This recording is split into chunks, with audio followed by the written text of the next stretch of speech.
Hi, everybody. Welcome to our last week on mathematics instruction. Today, we're going to kind of wrap everything up by talking about building mathematics, and specifically, we're going to be talking about math in secondary school, so in middle school and high school. But before we start, I just want to go ahead and put the claim out there that I can't teach you how to teach all math in middle school and high school because you can imagine how vast those skills are. So I want to remind you that what we do as special ed teachers, because we are not content specialists, I want you to hear that. We are not reading specialists. We are not mathematics specialists. We are not science specialists. That what we do, and what I have done my entire career, is that if I am teaching something like a math skill, especially when I worked on a secondary level, is that I went to my school math experts. So if I was teaching seventh grade, I'm going to that seventh grade teacher. And then what I do is take my state standards. So you would take the DLM essential elements with you. You would make sure that you can pinpoint what skill you're going to be addressing or what standards you're going to be addressing. And then you and the general ed teacher collaborate on, they're going to provide you with the expertise related to the skill and possibly teaching that skill or the steps that you would go through to teach that skill. And then you're going to provide the expertise on your students, on adaptations and modifications. And then remember, you now have the skills because you've covered explicit instruction, we have covered stimulus prompts, systematic instruction in general. You have the skills to teach any behavior or any skill now. So I want you to, again, stop and realize how powerful you are. So that is where you're going to collaborate when it comes to secondary math with your math experts in your school in order to meet the needs of your students. And so I am going to be covering secondary math today and give you some examples, and we're going to talk about specific skills and strands of math. But again, it is too vast for me to cover all of it for secondary school. Want to remind you of stuff you have coming up that's coming up due. Remember that it is your responsibility to look at your cohort's syllabus because each syllabus has different dates on it. So you're responsible for the dates on your cohort syllabus. But as always, you're going to have your discussion guide is coming up. This discussion guide is different, so make sure that you look at the example that is provided. You have your math lesson 101. The lesson plan is due. Remember that that has to be approved before you can teach the lesson. So you will submit your lesson and then you get approval before you can teach it. And it is very common for it to come back before, and you have to do a revision before there's an approval. So I don't want you to be shocked if that happens. That is very common on the first lesson plan. Coming down the road, you have a math lesson for a small group instead of a one-on-one instructional arrangement. A couple of weeks down the road, you've got your assessment on math, so your quiz on math, and then we will have our mid-course evaluation, which I will share with you. Here's our agenda for today. So, what are we going to be talking about today? Well, we're going to be talking about the five strands of mathematics. And so you'll see that these are strands that we teach in, and all math skills can fall into one of these five strands. We'll talk about standards and instructions within an instruction within each of the strands, mathematical processes. You've already like tiptoed a little bit into math story-based lessons, so we're going to go more in depth with those. And I'm going to show you a task analysis, two task analysis, one for elementary, one for secondary, that you can use not only in developing your math lesson, but how do you actually teach it? And then we're going to talk about some math research for students with complex support needs. As always, your learning objectives are in the PowerPoint if you'd like to review them, and they are on the Canvas website. So let's go ahead and jump into math. As the PowerPoint says, math is the gateway to understanding things in daily living and community activities. And we'll show you some examples of that. I'll show you some examples of that in just a minute. But I want you to think about what math have you used in your day just today since you got up this morning. So this will be question number one. Since you got up this morning, what have you used math for? What have you done with math? So just make a quick little list. Go ahead and stop the video, make it, and again, make a list of what you've used math for, and then come back when you're done. All right. So I want to start from the beginning to dispel the myth that students with complex support needs cannot do secondary math or cannot do the more complex math that you would find on a secondary level. Because the truth is that they can and they do learn mathematical concepts. But this is where you come in. They only learn those things when they are provided with systematic instruction that is meaningful. And I really want to put emphasis on the fact that with math, it needs to be meaningful for our students to really engage and learn that. And so at this point, just a reminder that you have the skills, stimulus prompting, response prompting, explicit instruction to teach anything. You can teach any skill now, any behavior, because you have the skills to do that. You have that power. And so you can teach math. But what we want to do, especially with our students, is we want to make that connection between academic skills and functional life skills. And again, I'll show you that. I believe it's in the next slide. And the cool thing about us, we are so very lucky, is that we have the DLM essential elements, and they make sure that all students, doesn't matter where that student is, what skills they have, or what skills they're missing, the DLM essential elements, through their linkage levels, make sure that all students have access to grade level content, all of them. And so we'll see some examples of that in a minute. So I was talking about how math is really important for like daily living skills, accessing community activities. And so if you stop and think, here's some examples of real world examples of where we use math. We use it with finance and money management. We use it when we go shopping, when we cook, when we use transportation, even when we drive. When we're driving, you have to engage in number recognition. You have to understand speed, acceleration. Things like construction. Think how much math is used in construction. When you're playing sports or you're playing video games, it's used in medicine and health and weather and climate, technology and computer sciences, and even in space and technology. And I guarantee you, if we sat down and thought, we could come up with many, many other examples of how we use math in our everyday lives. And so it's important that we teach math to our students and that we don't set limits on the math that we teach them, because they need to use math for these real life activities just like we do. And if we don't teach it, then we're excluding them from that access and that participation. So in 2000, the National Council of Teachers of Math identified 5 strands within mathematics. And within these 5 strands, it doesn't matter what math skill you're talking about, they all will fall within one of these 5 strands. And so those strands are numbers and operation, algebra, geometry, measurement, and then data analysis and probability. And I want to make sure that when you see something like data analysis and probability, that you don't go, yeah, our students can't do that, or, oh my gosh, I have no idea how our students can do that. Our students can do that, and we have identified strategies, and you have the instructional skills in order to teach all 5 of these strands of mathematics.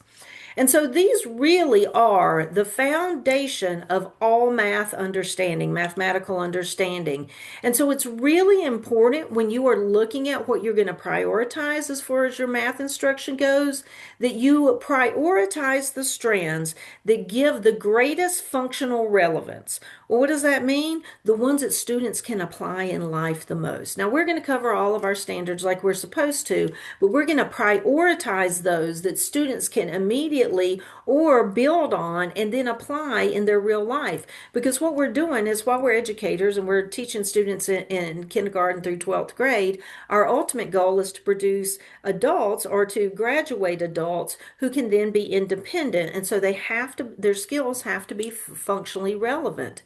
And so all of these skills can be, all of these strands can be adapted. So we're not going to look at geometry and algebra and say, nope, I'm not going to teach that. Yeah, we are. We can, because we're going to adapt it and we have the skills to do that.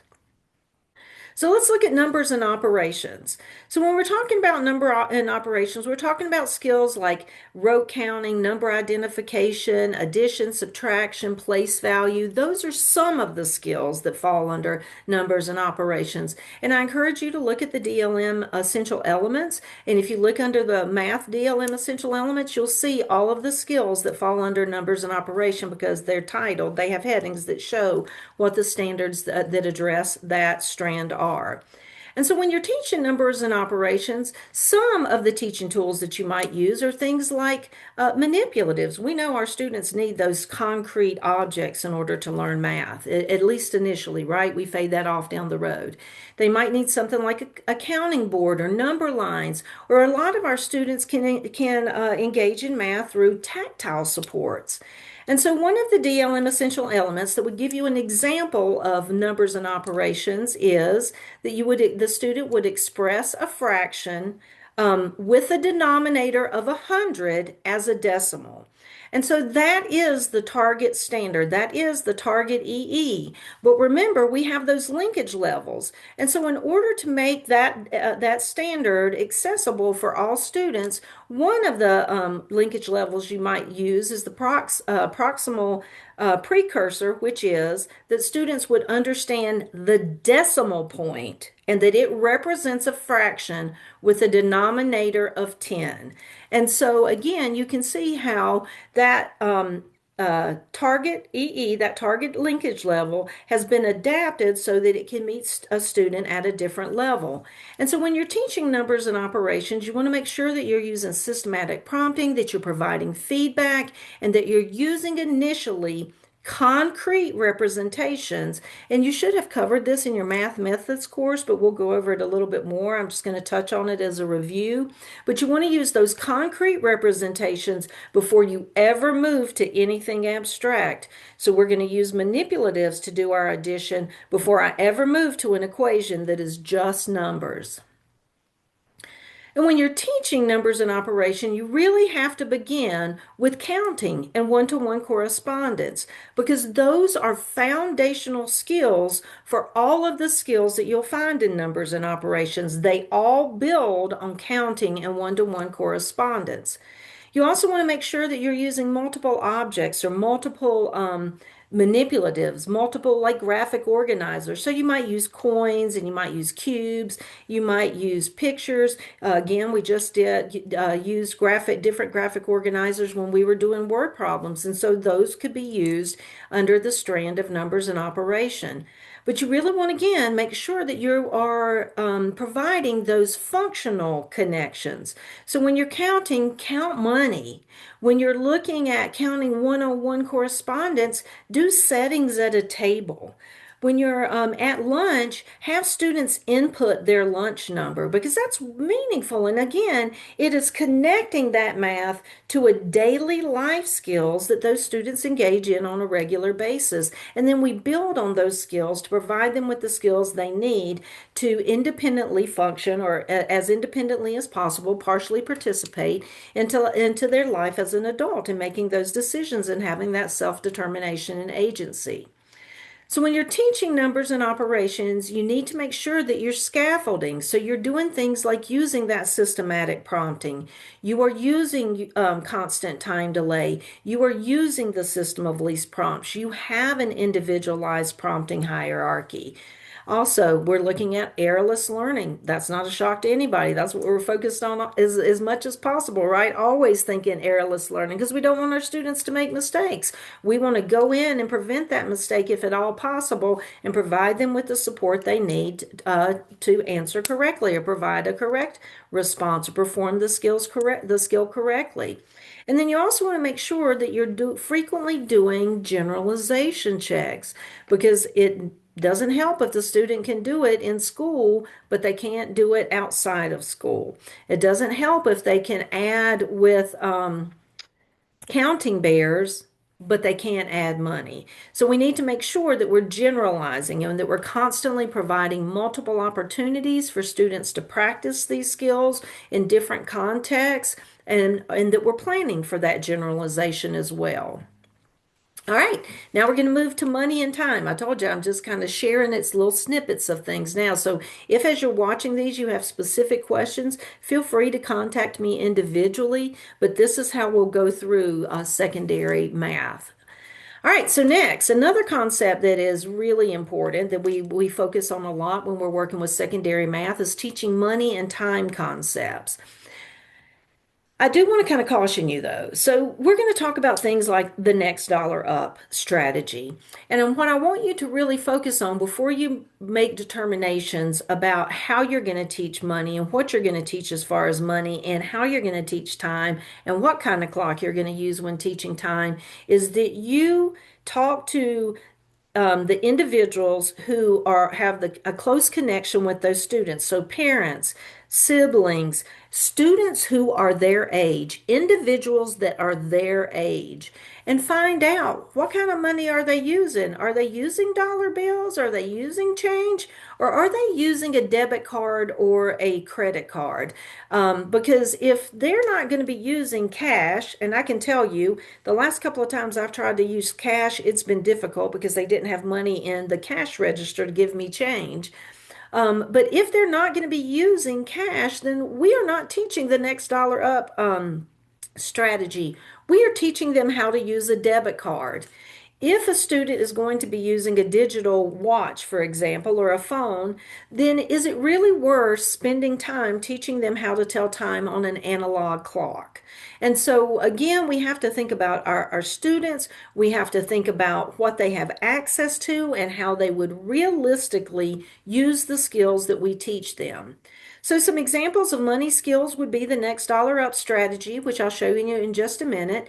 Things like budgeting. I'm sure that you all right now have to budget. You make a certain amount of money each month, and you have to budget that money out so that you can pay your house payment or your rent. You can pay your electric bill. You can pay your car payment. You have some money left over for food. Things like coin identification if your student is going to be using cash. And so, when you're thinking about time, you want to use objects and picture schedules, picture calendars. You need to use those things because the students need to make a functional, real life connection to time. And how better to make a connection to time than if we are saying, all right, it's 1 o'clock now, and at 3 o'clock you're going to get to go home and, I don't know, play a video game. That is really functional. It's important to the student. It's motivating to the student, and they're likely to be more engaged in learning about time if they understand how it connects to them and their world. Some other things you want to think about when you're teaching money skills is how is the student going to use money? Are they going to be buying lunch? Or when we're thinking about time, are they going to have to manage a daily schedule? And so we want to think about those things when we are planning our instruction because we're individualizing that instruction to our students. So if the student has to manage a daily schedule and we know that they're going to work and they're going to work here for, let's say they're working at, I don't know, Dunkin' Donuts for 3 hours and they're anxious about the amount of time, like when is my, when am I going to catch the bus home? Then that's a very important time for us to look at their daily schedule and teach that skill. Again, highly, highly, highly functional domain for money and time concepts. And you will find these within the DLM essential elements. So here's an example. Identify the hour and minute hands on an analog clock. Again, we've got to prioritize our skills because we can't teach everything to everyone. And so we want to prioritize it. Are we going to be using a digital clock or are we going to be using an analog clock? But that is one of our standards.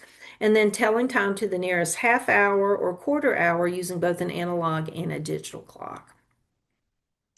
And so here is an example of money management skills, just to kind of give you an idea. I do also want to say that the research that is cited is from like the early like 2012, 2013. And because of technological advances, there's some of these skills that might be important for some students, but may not be important for others. So again, using your professional judgment and talking to parents and finding out what they're prioritizing and then aligning those things. So, when we're looking at math strands like measurement, numbers and operation, and data analysis, the life skill that you can focus on, just one of them because there are many, might be something like banking. And so, a student might be provided with a video. Let's say there's a video model with a task analysis for how do you access your account using an ATM machine and to extract money. And so, if you're going to use an ATM machine, you need to be able to do things like identify numerals in the correct order because you've got to put in your PIN. You have to understand money and what money looks like right now because you're going to have to input that correct money amount if you're doing a deposit or a withdrawal. So again, looking at daily life, looking at functional skills, looking at the real world and saying, how can I fit these math strands into real life and make it functional for the students that you're teaching? Here's another one. If you're doing any kind of purchasing, and this one says record keeping, and this is one that I personally, and I put here thoughts that I personally feel is outdated. But if a student is making a purchase with a debit card, they have to be able to track their expenses, right? So they could use some kind of this one says a check registry, and I don't really know anybody who uses checks anymore, but you used to have to keep track of the money that you would spend. But even when you use a debit card, you still have to track your expenses and you have to track how much money you have left. Instead of using a check register, these days we would go online, but you have to teach the student how to do that, right? That is a math skill. And so they would have to do things again, like identifying the numbers in a pen, knowing what date they purchased something, being able to identify the purchase cost, or if they're depositing money. When you're counting money or purchasing money, again, you can use the next dollar up strategy, but you can see that you would need skills like one-to-one correspondence or identifying a decimal point. And so that means you have to have an understanding of place value. And then here is another one, comparing prices. We talked about budgeting. I know that when I go to the store, I look at prices. I compare brands, I compare quantities. And so one of the strategies that is recommended here is having students compare prices. And so you would have to be able to understand things like same, less than, and more than. And you still have to memorize understand those concepts. But one of the thoughts that I have about that skill is, do I need to teach students to compare prices? Or in a lot of stores, it'll tell you the price, and then beside it, it will tell you the price per unit. And so, do you need to compare the price of the objects, or do you need to compare the prices per unit? Because that's what I do, and I can tell which one is cheaper based on that. So again, this is a really clear representation of how you can fit all of these math strands into life skills to teach students how to functionally apply those skills in the real world. So we talked about the next dollar up strategy, and this is one of the most popular strategies to use when teaching students purchasing skills when they're using cash, because that's what it's all about. So I'm just going to quickly run through it so that you could see what it might look like if you were teaching a student to use cash. But I also want to show it to you so that you can kind of get an understanding of how you might adapt your teaching strategies so that you're reaching those higher level secondary skills. So with the next dollar up strategy, the first thing you do is that you present the price. You show the student how much something costs. So you're going to show them an item and it's going to have a price with it. And then you're going to read that price out loud and display it visually.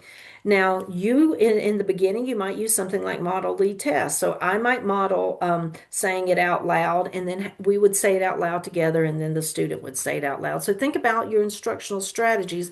Always want you to be doing that to determine what would I use if I were teaching that skill. After you present the price, you're going to look at the whole dollar amount. So you're going to teach them that is the first number, or it's the numbers before the decimal, because it could be more than one number. And you want the student to identify what the whole number is. So in the price listed above, which was maybe for a bag of chips, $3.75, the whole number you would identify is the number 3. And then you're going to add one more dollar to it. So you would teach the student that 3 plus 1 equals 4, because what they're going to need to do is then to select that amount of money, the next dollar up. So the student would select or hand over to hand over the corresponding number of bills, and in this case, they would either select or hand over $4.